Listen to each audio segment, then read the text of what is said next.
aqui hoje para mais um Rotary em ação em Montenegro. Hoje estará conosco conversando a Cristiane, que é uma fisioterapeuta. Ela vai contar pra gente daqui um pouquinho como que funciona aí, que trabalha no Hospital Montenegro. A gente tá nessa série aí para fazer um informativo para nossa população. Então a Cris vem hoje, como já veio o Felipe, os secretários que envolvem a nossa comunidade, né, para informar ainda mais, para dar continuidade nesse conhecimento e reforçar aqueles básicos, né? A máscara, lavar a mão, o álcool gel, o distanciamento social. Esse, Cris, se tu quiser parar no meio da entrevista e falar, eu te agradeço. Com certeza. Então, Cris, eu sempre peço para que os nossos convidados se apresentem, para que o nosso público entenda qual o profissional que está vindo aqui conversar com a gente. Por favor. É um prazer estar aqui. Meu nome é Cristiane, sou fisioterapeuta, formada pela Unicinos, já aí com agora 10 anos de atuação, de formação, dos quais os últimos 6 exclusivamente em terapia intensiva, aqui no Hospital Montenegro, né? E coube a mim então falar um pouquinho, contar um pouquinho dessa profissão, que sou suspeita para falar, que eu amo de paixão. Eu já te falei, sou fã de carteirinha também. Uma profissão que hoje me realiza muito, né? Me deixa muito feliz. Então, o que faz um fisioterapeuta dentro do hospital, né? Deixa eu só antes, eu vou te cortar um pouquinho, Cris. Tu tem a formação de fisioterapia, tá? Isso. Quantos anos em UTI? Os últimos 6 anos em UTI. 6 anos em UTI, pessoal, tá? Isso. Depois disso, fiz pós em terapia intensiva pela PUC e tenho o título de especialista, que aí é um título que o Conselho de Fisioterapia exige, né? Para que as UTIs possam funcionar, tem uma série de exigências, assim, legais. E um deles é fisioterapeuta especialista, então.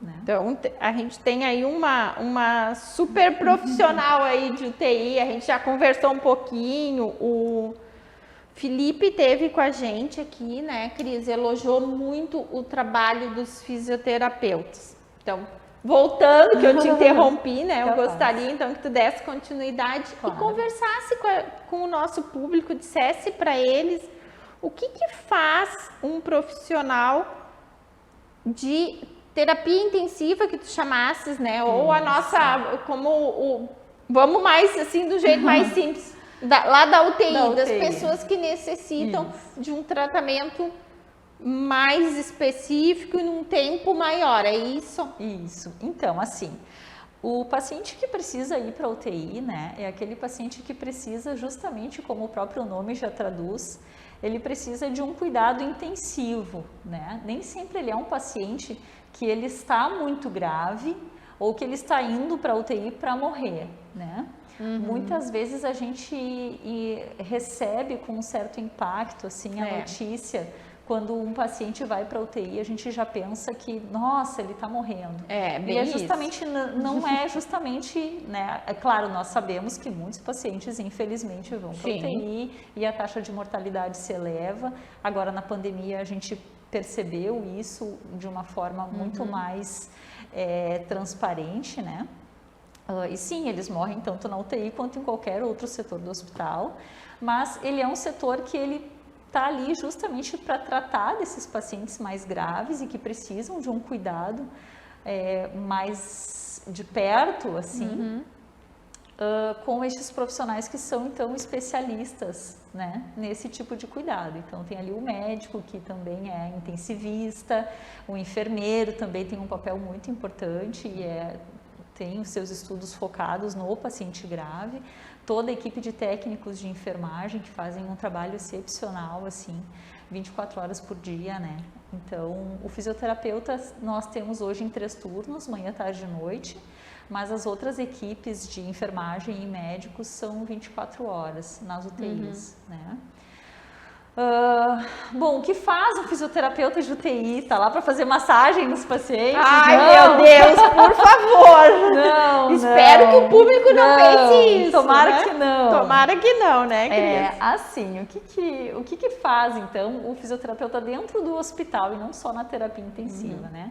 Agora, no último ano, em função da pandemia, com o aumento desses casos de insuficiência respiratória aguda, é o profissional que tem, junto com o médico, uma atuação direta nos casos do pulmão muito acometido de fato, né? Então o paciente chega com um esforço respiratório, com falta de ar, e aí avalia-se, né, a necessidade de suporte respiratório para esse paciente ou não, né? E o suporte ele pode ser feito através de intubação, que é a ventilação mecânica invasiva, né? Uma prótese, um tubo é colocado inserido no paciente, e aí a ventilação acontece através de uma máquina ou de uma máscara, né? Que daí seria a ventilação mecânica não invasiva, onde também tem a máquina, mas aí a interface não é o tubo, é a máscara. É isso. Quem pilota, quem maneja, né, a ventilação mecânica não invasiva é quase que exclusivamente o fisioterapeuta, né? Olha só, não imaginava isso. É o profissional que estuda de perto ventilação não invasiva e é o mais... Hoje, o que nós temos, não só aqui em Montenegro, mas em qualquer outro hospital, o profissional que ele é, então, o de primeira escolha, o mais experiente para atuação em ventilação não invasiva é o fisioterapeuta, né? Já a ventilação invasiva, ela é um terreno compartilhado com a equipe médica. Aqueles pacientes que estão em quadros mais agudos, como a gente fala, mais graves, eles acabam recebendo um manejo mais da equipe médica, mas quando eles entram já numa fase de melhora, que a gente chama de desmame, que aí já inicia então um processo de retirada do suporte, o fisioterapeuta acaba assumindo mais a ventilação, né? Mas ainda assim, quando é invasivo, é muito compartilhado com os dois profissionais, com as duas categorias, mas o suporte não invasivo, ele acaba sendo quase que exclusivamente o fisioterapeuta, né? Olha. Onde que se faz? Na UTI, né? Os pacientes podem fazer não invasiva, nas salas de emergência. Então, hoje a gente ampliou o quadro, tem profissionais no pronto-socorro, atendendo aqueles pacientes que chegam em quadro de insuficiência respiratória até que se conheça melhor o paciente, até que se entenda o quadro pelo qual ele está passando e se é necessário, se ele vai evoluir ou não para a intubação, né? Então, já no primeiro atendimento, claro, caso o caso requeira, vocês já atuam. Sim, hoje nós temos profissionais aqui no Hospital Montenegro, tanto alocados na UTI, quanto no pronto-socorro, quanto na unidade de internação, por causa da pandemia, né? Nós tivemos que direcionar alguns pacientes de menor gravidade para fazer ventilação não invasiva em áreas de unidade de internação, né? Não é o cenário ideal, claro, poderíamos né? dizer assim, mas são pacientes... Por que não é o cenário ideal? Porque eles não são monitorados de perto como aqueles que estão em área de pronto-socorro e UTI. Mas é o cenário que se apresenta e eles recebem, embora não seja o melhor ambiente, eles recebem avaliações de uma maneira mais frequente, né? Para justamente a gente evitar de ter um paciente mais grave em uma área que não está preparada para atendê-lo. Que não está preparada para tratá-lo. Além dessa atuação mais nos quadros agudos, né, do início, assim, da internação, nós temos o que nós chamamos dos sobreviventes, né, que são aqueles pacientes que acabam evoluindo, ficando mais tempo internados e adquirem aí acometimentos funcionais, né, ficam mais debilitados. E aí, então, a gente consegue atuar mais com a parte de reabilitação motora, né, com um plano aí terapêutico de pensar nesse retorno deles para casa, em como que a gente está devolvendo esse paciente para a sociedade, né? Eles internam antes do Covid com um status funcional, como a gente chama, são pacientes que Aí, o ano passado, na faixa de 60, 70 anos, entravam no hospital caminhando, ativos, e de repente a família tem alguém que vai para casa que precisa de cama hospitalar. Dependente, né? Dependente Passa de de um cuidados. simplificando, né, Cristiane? De um ativo para um dependente, né? Isso.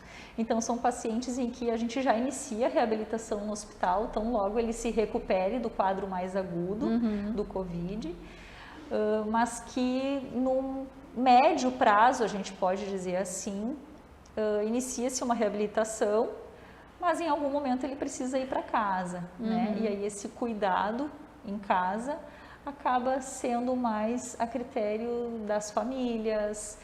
Tem agora uma iniciativa, então, da Secretaria Municipal em ter um ambulatório, né, com pacientes selecionados, mas são cuidados aí que eles vão além da fisioterapia hospitalar, né? Como a gente participa do Rotary, né, Cris, a gente tem muito, porque uma das áreas de trabalho, como eu te falei, né, é a prevenção de doenças, né, tratamento e prevenção de doenças, é a segunda área de enfoque que a gente chama, né.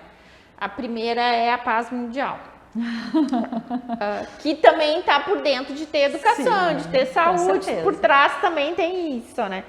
E a gente tem recebido bastante material com relação a isso. E tem tem uma escola, eu fiquei de trazer semana passada e fiquei devendo, eu vou tomar nota para trazer. Tem uma escola de fisioterapia, não sei, tipo Unicinos, Ubra, URGS, enfim, uma entidade dessas, Vale, enfim, que está dando aulas online.